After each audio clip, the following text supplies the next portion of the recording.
ಈಗ ಲಕ್ನೋ ಲಾಯರ್ ಒಬ್ರು ಯಾರು ಲಕ್ನೋನವರು ಈ PIA ಸಲ್ಲಿಸ್ತಾ ಇದ್ದಾರೆ ಸರ್. ನೀವು ನೋಡಿದ್ರೆ ಪೇಪರ್ ಅಲ್ಲಿ ನೋಡಿದ್ರೆ ನಿಮ್ ಮಾಧ್ಯಮದವ್ರ ಸೃಷ್ಟಿ ಏನಂದ್ರೆ ನಾನು ಎಲ್ಲಾದ್ರೂ ಜಡ್ಜಸ್ ಬಗ್ಗೆ ಹೇಳಿದಿನ?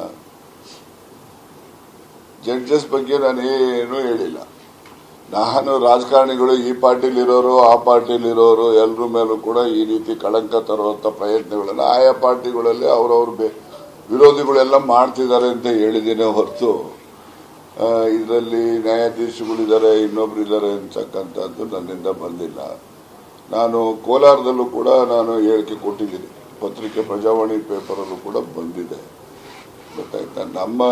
ನನಗೆ ಇರ್ತಕ್ಕಂಥ ಮಾಹಿತಿ ರಾಜಕಾರಣಿಗಳು ಆಯಾ ಪಕ್ಷದಲ್ಲಿ ಯಾರ್ಯಾರು ಪ್ರಭಾವಿಗಳು ಸ್ವಲ್ಪ ಓಕಲ್ಲಾಗಿ ಮಾತಾಡ್ತಾರೆ ಅಂಥವ್ರ ಮೇಲೆಲ್ಲ ಈ ತರ ಪ್ರಯತ್ನಗಳು ರಾಜಕೀಯ ದ್ವೇಷ ತೀರಿಸ್ಕೊಳ್ಳೋಕ್ಕೆ ಮಾಡ್ತಾ ಇರ್ತಕ್ಕಂಥ ಹುನ್ನಾರಗಳು ಇದಾವೆ ಅಂತ ಹೇಳಿದ್ದೀನಿ. ಅವ್ರ್ಯಾರೋ ಜಡ್ಜಸ್ಗಳ ಮೇಲೆ ಅಂತೇಳಿ ಹೇಳಿದ್ದಾರೆ ಅಂತೇಳಿ ಅವರು ಒಂದು PIL ಹಾಕಿ ಈ ತರ ಜಡ್ಜಸ್ಗಳ ಮೇಲೆ ಹೇಳಿದ್ದಾರೆ, ಅದು CBIಗೆ ಹೋಗ್ಬೇಕು ಅಂತ ಅವ್ರು ಕೇಳ್ಕೊಂಡಿದ್ದಾರೆ. ಅದು ಎಲ್ಲ ಸುಳ್ಳು ವದಂತಿಯ ಆಧಾರದ ಮೇಲೆ ಹಾಕಿರ್ತಕ್ಕಂಥ PIL ಅದು.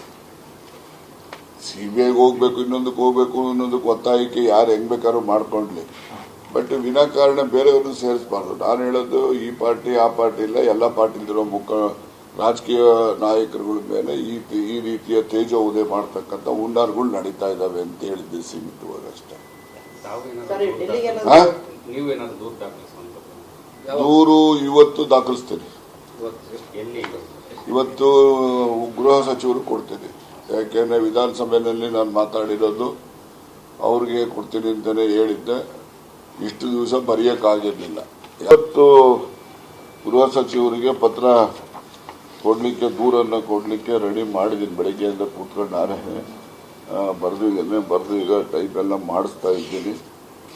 ಮತ್ತೆ ಬ್ಲೂ ಶೀಟ್ ಅಲ್ಲಿ ಮಾಡಪ್ಪ ಅಂತ ಹೇಳಿದ್ದೀನಿ. ಬ್ಲೂ ಶೀಟ್ ಅಲ್ಲಿ ಕಾಪಿ ತೆಗಿತಾನೆ. ಅಷ್ಟೊತ್ತಿಗೆ ಇದೊಂದು ಫಂಕ್ಷನ್ ಇದೆ, ಮುಗಿಸ್ಕೊಂತೀನಿ. ಅವ್ರು ಎಲ್ಲಿದ್ದಾರೆ ಅಲ್ಲಿ ಹುಡ್ಕೊಂಡು ಹೋಗಿ ಇವತ್ತು ದೂರ ಕೊಡ್ತೀನಿ. ಅಟ್ಯಾಚ್ಮೆಂಟ್ ಏನ್ ದಾಖಲೆ ಇಲ್ಲ, ಏನೆಲ್ಲ ನಡೀತು ಯಾವ ಅಂತ ಹೇಳಿ ಅದ್ರ ಬಗ್ಗೆ ಬರೆದಿದ್ದೀನಿ ಅಷ್ಟೇ. ಸೆಷನ್ ಅಲ್ಲಿ ಮಾತಾಡಿರೋದು, ದೂರ್ ಕೊಡೋಕೆ ನಿಧಾನ ಆಗಿರ್ತಕ್ಕಂಥದ್ದು, ಮತ್ತೆ ಯಾವ ಯಾವ ಸಂಗತಿಗಳು ಏನ್ ನಡೆದಿದ್ದಾವೆ ಎಲ್ಲನೂ ಕೂಡ ವಿವರವಾಗಿ 3 ಪೇಜ್ ಬರೆದಿದ್ದೀನಿ.